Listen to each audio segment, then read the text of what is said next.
नमस्ते दोस्तों, आपका स्वागत है आपके पसंदीदा चैनल पर। आज हम आपको एक बॉलीवुड के दिग्गजों की दिलचस्प प्रेम कहानी सुनाएंगे, जिसमें यशोधरा एक अमीर परिवार से आती थीं।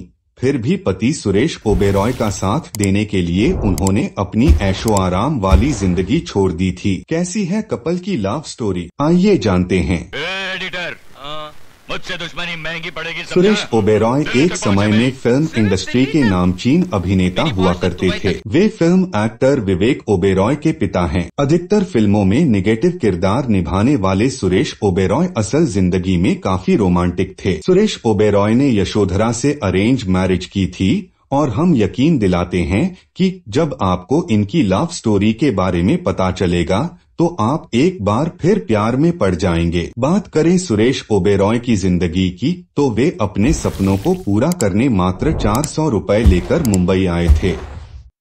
पाकिस्तान से हैदराबाद और फिर हैदराबाद से मुंबई, सुरेश ओबेरॉय की जर्नी वाकई दिलचस्प रही है। अपने जीवन में एक सफल मुकाम हासिल करने के लिए एक्टर ने कड़ा संघर्ष किया है, लेकिन ये बात भी सच है कि उनके सभी संघर्षों के पीछे उनकी पत्नी यशोधरा हमेशा ढाल बनकर खड़ी रही हैं। आज की इस स्टोरी में हम आपको सुरेश ओबेरॉय और उनकी पत्नी यशोधरा की लव स्टोरी के बारे में बताने जा रहे हैं। जितनी शिद्दत से सुरेश ओबेरॉय अपनी पत्नी से प्यार करते हैं, ऐसे में बहुतों को यह बात जानकर हैरानी होगी कि उनकी लव नहीं बल्कि अरेंज मैरिज हुई थी। एक फैमिली फ्रेंड ने सुरेश के माता पिता को यशोधरा के बारे में बताया था, जिसके बाद जाकर दोनों की शादी फिक्स हुई थी। शादी तक बात पहुंचते पहुंचते 3 महीने लग गए थे और 3 महीनों में सुरेश और यशोधरा की एक बार भी बात नहीं हुई थी। दरअसल उन्हें एक दूसरे से बात करने की इजाजत नहीं थी। जब उनकी शादी पक्की हुई थी, तब दोनों अलग अलग शहर में थे। उन दिनों को याद करते हुए यशोधरा ने एक इंटरव्यू में कहा था, हमारी अरेंज मैरिज थी। एक फैमिली फ्रेंड के जरिए हमारी शादी तय हुई थी। उस वक्त मैं चेन्नई और सुरेश हैदराबाद में थे। हम अप्रैल 1974 में पहली बार मिले थे और मई में हमारी सगाई हो गई थी, जबकि 1 अगस्त 1974 को हम शादी के बंधन में बंध गए थे। वहीं सुरेश ने कहा था, हमें फोन पर भी एक दूसरे से बात करने की इजाजत नहीं थी, क्योंकि हमारे परिवार में इसे सही नहीं माना जाता था। इसलिए 3 महीनों तक अलग शहर में रहकर अपनी शादी की डेट का इंतजार करने के अलावा हमारे पास और कोई चारा नहीं था। बता दें, यशोधरा एक अमीर बिजनेस क्लास परिवार से संबंध रखती थीं, जबकि सुरेश एक मिडिल क्लास फैमिली से आते थे।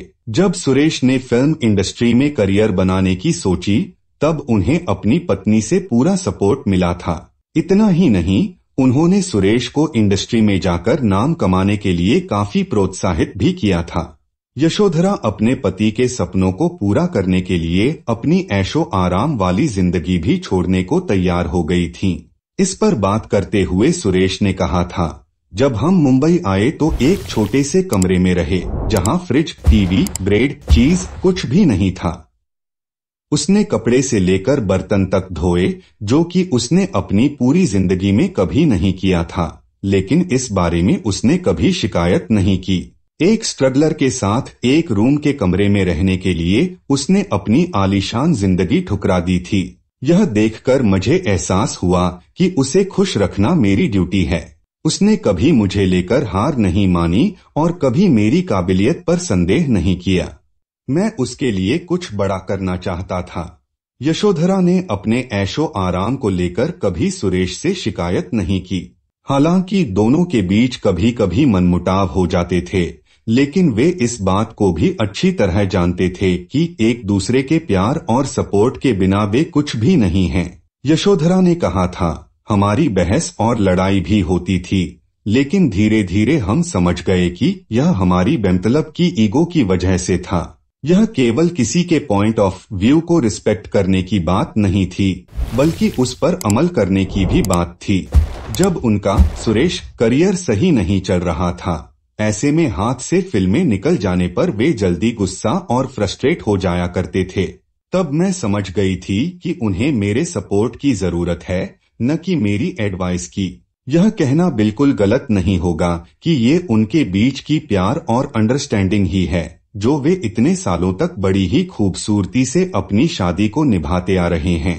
शायद आज हम सुरेश ओबेरॉय को इसलिए भी जानते हैं क्योंकि उनकी पार्टनर ने कभी उन पर विश्वास करना नहीं छोड़ा। सुरेश ओबेरॉय और यशोधरा की शादी को 40 साल से अधिक का समय हो गया है। कपल के 2 बच्चे हैं जो कि विवेक ओबेरॉय और मेघना ओबेरॉय के नाम से जाने जाते हैं। शादी के इतने सालों बाद भी सुरेश और यशोधरा एक दूसरे के प्यार में डूबे नजर आते हैं। बॉलीवुड इंडस्ट्री में एक सफल शादी बहुत ही कम देखने को मिलती है और उन्हीं में से एक सुरेश और यशोधरा की शादी है। कपल के मुताबिक आज के युवा प्यार में कमिटमेंट करने से इसलिए कतराते हैं क्योंकि उनमें कमिटमेंट की कमी और त्याग की भावना नहीं होती। इस बारे में यशोधरा ने कहा था, शादी कोई कंपटीशन नहीं है। अपने पार्टनर के प्रति कमिटेड रहना और उसके लिए त्याग करना कोई आसान काम नहीं है। आज के युवाओं के बीच ब्रेकअप का यह मुख्य कारण है। साथ देने की बजाय वे ब्रेकअप करने को ज्यादा अच्छा और आसान मानते हैं। यशोधरा ने आगे कहा था, एक रिलेशन में एक दूसरे का पॉइंट ऑफ व्यू जानना और उसकी इज्जत करना बहुत जरूरी होता है। छोटी छोटी चीजों से ही एक रिश्ता मजबूत बनता है। कपल की माने तो चीजों को साथ में करने से और एक दूसरे की राय को महत्व देने से काफी फर्क पड़ता है। इससे शादी के सालों बाद भी साथ रहने में कपल को मदद मिलती है। यशोधरा ने कहा था, सुरेश और मैं एक साथ मिलकर लगभग सभी चीजें करते हैं। अगर मैं कुछ पढ़ती हूँ तो उसे सुरेश सुना करते हैं। हम साथ में इवनिंग वॉक के लिए जाते हैं। हम बातें करते हैं, डिस्कस करते हैं और एक दूसरे के साथ क्वालिटी टाइम स्पेंड करते हैं। इस तरह से यह कहना बिल्कुल गलत नहीं होगा कि सुरेश ओबेरॉय और यशोधरा की लव स्टोरी आज के युवाओं के लिए एक उदाहरण सेट करती है। हमें दोनों की लव स्टोरी से यह सीख मिलती है कि किस तरह व्यक्ति को अपने पार्टनर के राय की इज्जत करनी चाहिए और उन्हें हर हाल में सपोर्ट करना चाहिए। हम कामना करते हैं कि बीतते वक्त के साथ सुरेश ओबेरॉय और यशोधरा का प्यार यूं ही गहरा होता जाए। तो आपको हमारी ये स्टोरी कैसी लगी? कमेंट करके जरूर बताएं। साथ ही हमारे लिए कोई सलाह हो तो हमें अवश्य दें।